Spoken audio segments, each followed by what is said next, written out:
Hello everyone, James here. Thank you for joining me in today's video. We're going to be discussing the concept of weight-based discrimination with a TikToker called JaeBaeOfficial. Now she, I believe, predominantly does travel-based TikToks, but she's replying to a comment somebody made about her being solely responsible for the size that she is. So we're going to have a look at this TikTok and see what she's got to say, basically. I saw this ridiculous comment claiming discrimination is only about race, religion, or sex, not weight.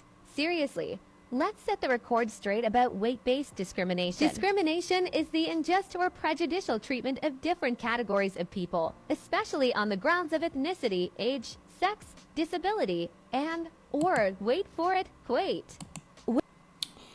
Okay, so as we all know, we have a group of protected characteristics, which is age, race, gender, gender reassignment in the UK at least, and there's a few others. I think it's pregnancy as well. I think there's at least seven. I can't remember them all off the top of my head, but weight discrimination isn't an official protected characteristic, and I think the main reason for that is because it's quite a nuanced argument, really, isn't it? That people face weight-based discrimination. Now, if people make fun of you for being fat, yes, that is discriminatory rhetoric. But when it comes to looking for a job and things like that, you there are certain jobs where you need to be a certain size, I would say.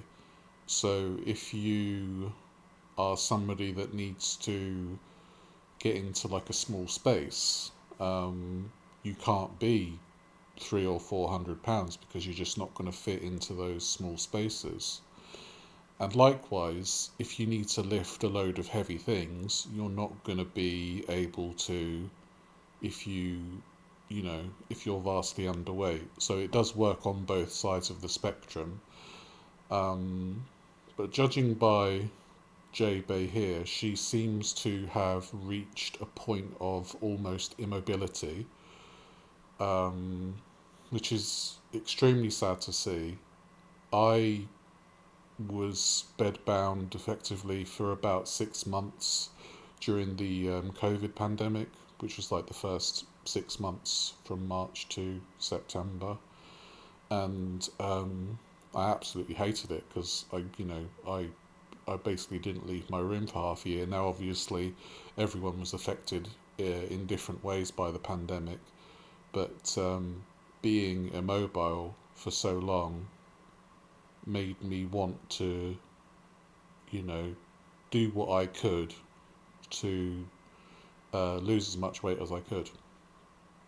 So it's very sad to see somebody kind of excuse their immobility.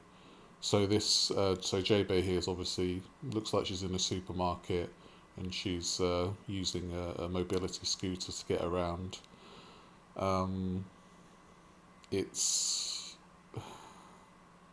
it's just not what I would say is something that's not your fault. It's eating yourself to the point of weighing as much as she does. I don't know how much she weighs. I'm not going to hazard a guess, but she does seem super morbidly obese from what I can see here. But I think she needs to bear all the responsibility on herself for getting to the size she does, because I certainly do. The only person that was putting food in my mouth was me. The only person that was not moving around daily was me. So yeah, let's see what else she's got to say. Weight-based discrimination, or weight stigma, is the discriminatory treatment of people based on their size and weight. It can lead to exclusion, marginalization, and inequities. Newsflash: weight isn't just about eating habits, genetics, metabolism, mental health, and money play big roles. Blaming it Hold all on, on hold on, love. It's when we talk about weight loss, we say that diet is like 70% and exercise is 30%. Genetics can. I'm not inclined to agree that genetics can play a massive part. Now, there are diseases which make it very difficult for you to lose weight, such as polycystic ovary syndrome, and I believe it's an underactive thyroid. It's thyroid related. I can't remember whether it's overactive or underactive. But they're the kind of things that make it very difficult for a person to lose weight. Um, Mental health and money. I don't know what it's like in the US. I know they have something in the US called food deserts where it's very hard to get fresh food. Um, that's something that I don't really know anything about, so I can't comment on that. Food is obviously expensive right now, but you can buy healthy foods at relatively cheap prices. If you go to a supermarket, you can get food delivered, groceries delivered from a supermarket now. So you could spend about £30 to £40 a week for and get a decent amount of fresh fruit and veg and protein. So and also there are food banks that could help you out. They don't give you the most nutritious food, but it is better than nothing. And it's not only what you consume, it's the amount you consume as well. And she didn't get the size, she didn't get to that size just by eating 100 celery sticks, you know. She's clearly been eating a lot of high calorie stuff. Um, and to blame that on metabolism, genetics, mental health, and money, it's just not.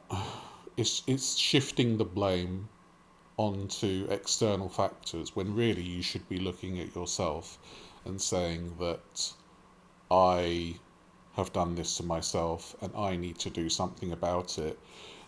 JaeBae seems like she wants the world to change around her, and unfortunately, nobody in this world is powerful enough to have the world shift around them. There's no there's no one star. There's there's 8 billion people, and we kind of have to keep in with the status quo. Anyway, let's carry on. overeating. That's ignorant. FYI, some states and cities actually have laws against weight based discrimination. There are also advocacy groups out there fighting for more protection. But she doesn't name the states and cities that have those laws. It would be nice if she could name them, because it's like one of those things where studies say that cheese is filled with bananas, and you'd be like, well, which studies say that? And she'd be like, you work it out. So it's like you're kind of like wanting us to do the research for your spurious information. Um, nah, you're alright. Weight based discrimination often intersects with other biases. Imagine being judged for your race and weight at the same time. It amplifies the impact and makes life even. I mean, yes, there are people out there that face multiple forms of discrimination. So, if somebody is a person of colour and they're also gay, then yeah, they will face multiple hardships. But they can't do anything about the colour of their skin. They can't do anything about their sexuality. It's it's not like you can't lose weight. You can lose weight, and that's the thing. If there truly was, because there's this thing called fat liberation. What are you trying to liberate yourself from? if if being fat was such a truly heinous crime, wouldn't all the fat people have been rounded up and put into gyms to live in, to have, salads and exercise every day?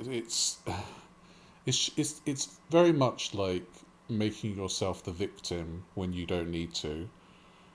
Um, yeah, it's a very strange way of thinking. Have I ever thought of myself as the victim as a fat person? No, I don't think I have, because it's always been, I'm too fat to do something. Well, I need to do something about it.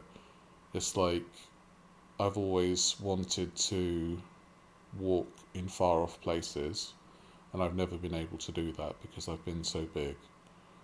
But now, you know, I competed in my first 5K race, and I wouldn't have been able to have done that at 500 pounds, 35 stone. Now I'm down to around 330, 325. Um, there's so much more that I can do now, and that fills me with joy, because I can buy stuff off the rack in almost any clothing shop now. I can walk near something and not have to judge the width, so that I wasn't sure that I had to get through it. There's so many little things that make you feel so nice when you've lost a lot of weight.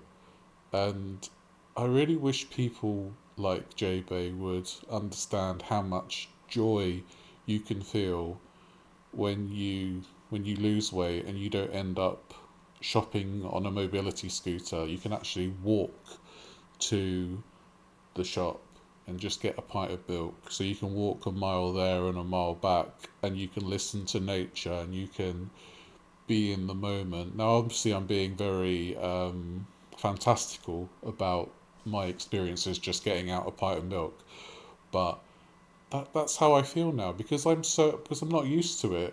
I'm still in that kind of euphoric stage of feeling amazing about being outside and being able to walk, and just, enjoying life so much more now that I've lost so much weight. It's just, I just can't express how I feel. And I feel so bad for JaeBae, because she's shifting blame onto external factors. And imagine if she was half the size that she is and travelling, she would have such a vastly better experience travelling. Because I'm sure at her weight, if she's going on 2 to 3 hour flights, that's got to be excruciating for her, for sure. Oh, I can't imagine. Even harder for those already facing multiple forms of discrimination. Yeah. Weight-based discrimination is real and harmful. So instead of spreading misinformation, educate yourself. Google is free. And remember, ignorance isn't bliss, it's just lazy. But what are people... Oh, it's really hard to pause TikTok for some reason. Um, so Google is free, yes, but she considers herself an authority on discrimination and fat acceptance and fat liberation, then you could have, given us a bit of info. Again, the you're shifting the blame onto somebody else. It seems like she wants to be absolved of anything and everything, and just not do her own, not not explain things to other people.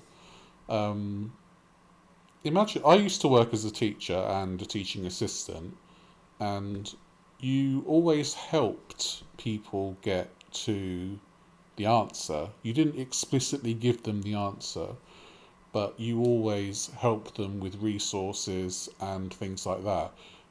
JaeBae is just saying, just do it yourself, innit? Go do it yourself. Because she doesn't want to help you. She doesn't want to help herself. She doesn't want to help you. She doesn't want to help anyone else. She just wants the world to accommodate her because she let herself get to the size that she is. And her life could be so much better at a, at a smaller size.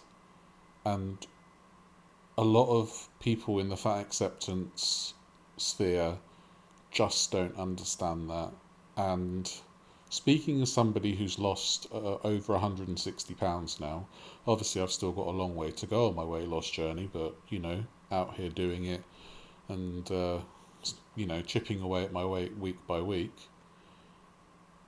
I feel so much better now that I'm a lot smaller. I don't dread waking up in the morning. I actually relish waking up and hearing the birds outside, even though they're very annoying at 5 o'clock in the morning. Life is just so much better now. I don't see how you can only be existing at this weight. I don't feel like you can truly live life at something like £400 to £500. You can only exist. So, yeah, that's my take on it. And I just want to say thank you so much for being here. And I hope to see you in the next one. So, take care, everyone. Bye.